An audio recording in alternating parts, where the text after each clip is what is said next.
आज परमेश्वर का वचन हम देखेंगे लूका की पुस्तक 10वां अध्याय उसके 38वें वचन से। यहाँ हम देखते हैं कि यीशु मसीह एक घर में आते हैं जहाँ दो बहनें रहती हैं, एक का नाम मार्था है और एक मरियम है। और इन दोनों बहनों के घर में जब यीशु मसीह आते हैं तो जो मरियम है वो यीशु मसीह के चरणों के पास बैठकर उनका वचन सुनती है, और दूसरी बहन मार्था जो है वो यीशु मसीह की सेवा कर रही है। और वो सेवा करते करते इतना घबरा जाती है कि फिर यीशु के पास आकर कहने लगती है, हे प्रभु, क्या तुझे कुछ भी चिंता नहीं कि मेरी बहन ने मुझे सेवा करने के लिए अकेला छोड़ दिया है। अब वो घबरा गई है काम कर करके, वो झुंझला गई है काम कर करके, और यीशु से आके कहती है कि यीशु मसीह, हे प्रभु, क्या तुझे जरा भी चिंता नहीं है कि मेरी बहन ने मुझे अकेला छोड़ दिया है काम करने के लिए। प्रभु यीशु मसीह उसे इस बात का जवाब नहीं देते, पर यीशु मसीह उसकी तरफ देखते हैं और उसे कहते हैं, मार्था, हे मार्था, तू बहुत बातों के लिए चिंता करती है और घबराती है। वो कहते हैं तू बहुत बातों के लिए, एक बात या दो बात के लिए नहीं, पर तू बहुत बातों के लिए चिंता करती है और घबराती है। पर अवश्य है कि मरियम ने उस उत्तम भाग को चुन लिया है जो उससे छीना ना जाएगा। अब मरियम यीशु मसीह के चरणों के पास बैठकर उनका वचन सुन रही है, तो सोचने वाली बात है कि मरियम की चिंता कहाँ गई। क्योंकि ऐसा नहीं है कि आज चिंताएं किसी के पास ना हो या उस समय में किसी के पास चिंता नहीं थी। मार्था के पास अगर इतनी चिंताएं थी तो मरियम की चिंता कहाँ थी। मरियम कैसे शांति और सुकून से बैठ गई आकर, उसके पास क्या कोई चिंता नहीं थी। वो अपनी चिंता कहाँ छोड़कर आई या उसने अपनी चिंता कहाँ डाल दी थी। एक पत्रस 5:7 कहता है, अपनी सारी चिंताएं उसी पर डाल दो क्योंकि उसी को तुम्हारा ध्यान है। जब मरियम यीशु मसीह के चरणों के पास आकर बैठी तब उसने अपनी सारी चिंता उस परमेश्वर के ऊपर डाल दी, क्योंकि वो जानती थी कि मेरा ध्यान तो यही खुदा रखेगा। आज यही बात इस वचन के द्वारा मैं आपसे बताना चाहती हूँ। आज जब आपने इस समय को यीशु मसीह के चरणों के पास बैठकर उसका वचन सुनने के लिए चुना है, तो आपने उस उत्तम भाग को चुन लिया है जो अब आपसे छीना ना जाएगा। आज आपके जीवन में चिंताएं नहीं, लेकिन परमेश्वर का सुकून और शांति राज करेगा, क्योंकि उसको आपका ध्यान है। कैसे उस परमेश्वर को आपका ध्यान है?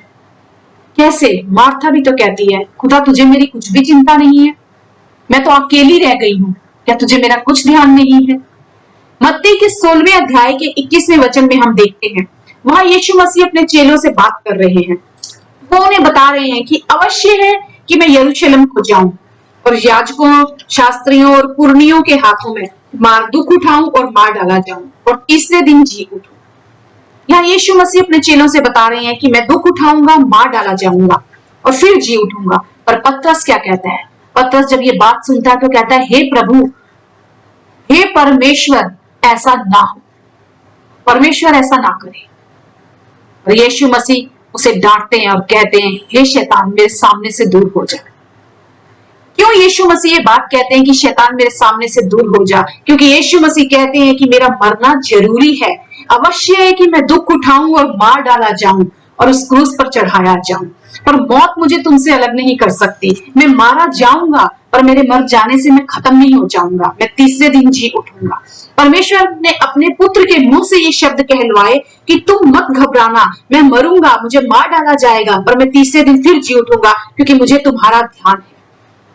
यीशु मसीह फिर मर क्यों रहे हो? इसलिए मर रहा हूं क्योंकि गेहूं का दाना अगर मरेगा नहीं तो फल नहीं ला सकेगा। इसीलिए मेरा मरना जरूरी है, ताकि मैं तुम्हारा ध्यान रख सकूं, ताकि मैं तुम्हारे साथ रह सकूं। यूहन्ना के 14वें अध्याय में हम देखते हैं, यहाँ यीशु मसीह अपने चेलों को फिर बता रहे हैं। वो कहते हैं कि व्याकुल मत होना, घबराना मत, जैसा परमेश्वर पर विश्वास रखते हो वैसा ही मुझ पर विश्वास रखना। मैं जा जरूर रहा हूं पर तुम मत घबराना। मैं जा क्यों रहा हूं और कहां जा रहा हूं? मैं पिता के यहाँ जा रहा हूं और पिता के यहाँ मैं जगह तैयार करने जा रहा हूं, क्योंकि मुझे तुम्हारा ध्यान है, मुझे तुम्हारा आज का ध्यान है, मुझे तुम्हारे कल का ध्यान है। इसलिए मैं वहां जा रहा हूं ताकि तुम्हारे लिए जगह तैयार करूं, ताकि जब तुम कूच करके वहां जाओ तो मैंने वहां पहले से तुम्हारा रहने का इंतजाम किया हो। जहां मैं रहूं वहां तुम भी मेरे साथ रह सको। और इसी बात पे वो बात खत्म नहीं कर देते, पर यहाँ आगे वो कहते हैं और तसल्ली देते हैं अपने चेलों को। कहते हैं कि थोड़े समय के लिए जैसे मैं जो जा रहा हूं मैं, जब मैं यहाँ से उठा लिया जाऊंगा, तुम्हें लग रहा होगा कि अब मैं जा रहा हूं, अब हमारा क्या होगा। तुम घबरा रहे होगे, लेकिन तुम चिंता मत करना, तुम व्याकुल मत होना। जब मैं पिता के पास जाऊंगा, पिता से कहकर तुम्हारे लिए एक सहायक भेजूंगा। मैं एक पवित्र आत्मा तुम्हारे लिए भेजूंगा, जिसे संसार न जानता है, न ग्रहण करता है, न समझता है, लेकिन वो तुम्हारे साथ सर्वदा रहेगा। वो तुम में रहेगा और तुम्हारे साथ रहेगा। और एक खूबसूरत शब्द प्रभु यीशु मसीह कहते हैं कि मैं तुम्हें अनाथ ना छोड़ूंगा। मार्था कहती है कि प्रभु मेरी बहन ने मुझे अकेला छोड़ दिया है। आज कई बार हम कहते हैं कि हमें सबने अकेला छोड़ दिया है, हमारे परिवार वालों ने हमें अकेला छोड़ दिया है, हमारे दोस्तों यारों ने हमें अकेला छोड़ दिया है, हम अकेले पड़ गए हैं। पर यीशु मसीह कहते हैं मुझे तुम्हारा ध्यान है, मैं जा रहा हूं, लेकिन उस बीच तुम अकेले न रह जाओ, इसलिए मैं तुम्हें अनाथ नहीं छोड़ूंगा। मैं सहायक दूंगा तुम्हारे लिए, मैं पवित्र आत्मा भेजूंगा तुम्हारे लिए, क्योंकि मुझे तुम्हारा ध्यान है। मैं मर रहा हूं क्योंकि मुझे तुम्हारा ध्यान है। मैं जी उठूंगा क्योंकि मुझे तुम्हारा ध्यान है। मैं तुम अकेले ना रह जाओ, इस बात का भी मुझे ध्यान है, इसीलिए मैं तुम्हारे लिए पवित्र आत्मा भेजूंगा। मैं तुम्हें अकेला नहीं छोड़ूंगा, मैं तुम्हें अनाथ नहीं छोड़ूंगा, पर मैं तुम्हारे लिए पवित्र आत्मा भेजूंगा। रोमियो 8:34 कहता है कि परमेश्वर के दाहिने हाथ बैठकर वो हमारे लिए निवेदन भी करता है। सिर्फ इतना ही नहीं कि खुदा जी उठा, खुदा हमारे लिए मरा, हमारे लिए जी उठा, हमारे लिए पवित्र आत्मा भेजा, पर आज भी खुदा आपके और मेरे खातिर परमेश्वर के दाहिने हाथ बैठकर निवेदन कर रहा है। उस निवेदन का क्या असर है, उन दुआओं का क्या असर है आपके और मेरे जीवन में, जानते हैं? जब हम कलेश भोगते हैं पर हम संकट में नहीं पड़ते, हम निरुपाय तो होते हैं पर हम निराश नहीं होते, हम सताए तो जाते हैं पर हम त्यागे नहीं जाते, हम गिराए तो जाते हैं पर नष्ट नहीं होते।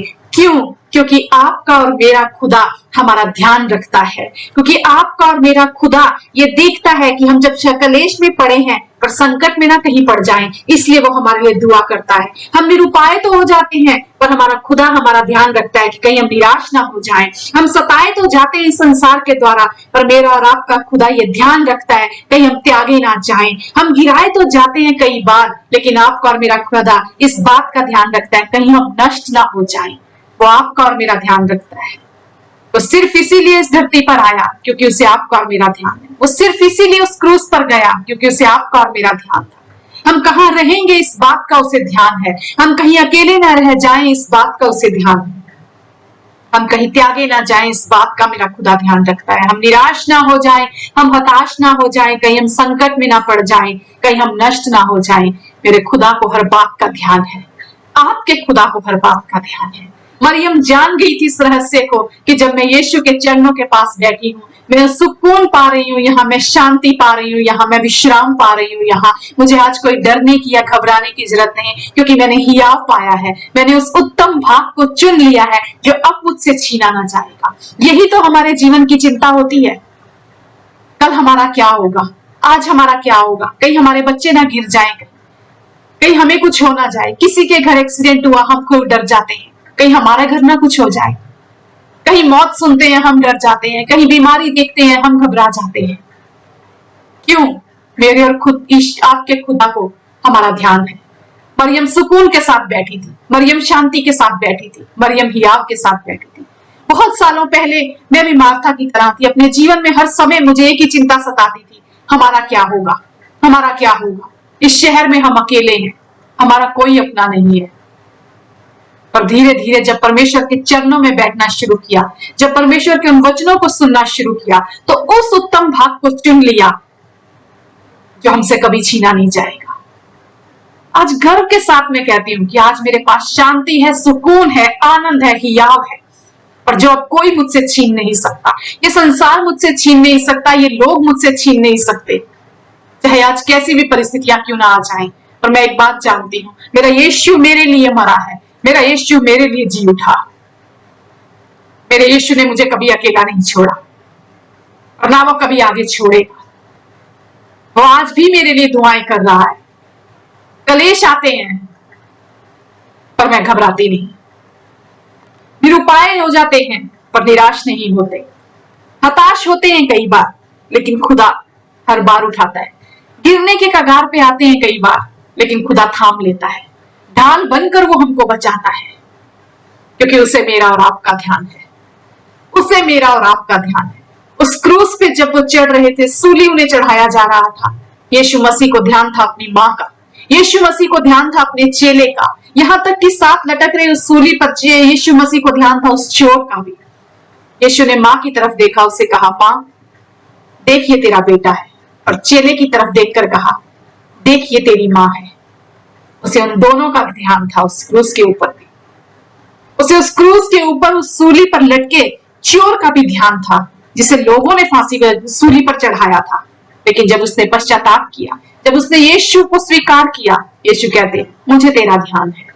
जिसे माँ का ध्यान है, जिसे चेले का ध्यान है, जिसे चोर का ध्यान है, सोचिए क्या उसे आपका और मेरा ध्यान नहीं है?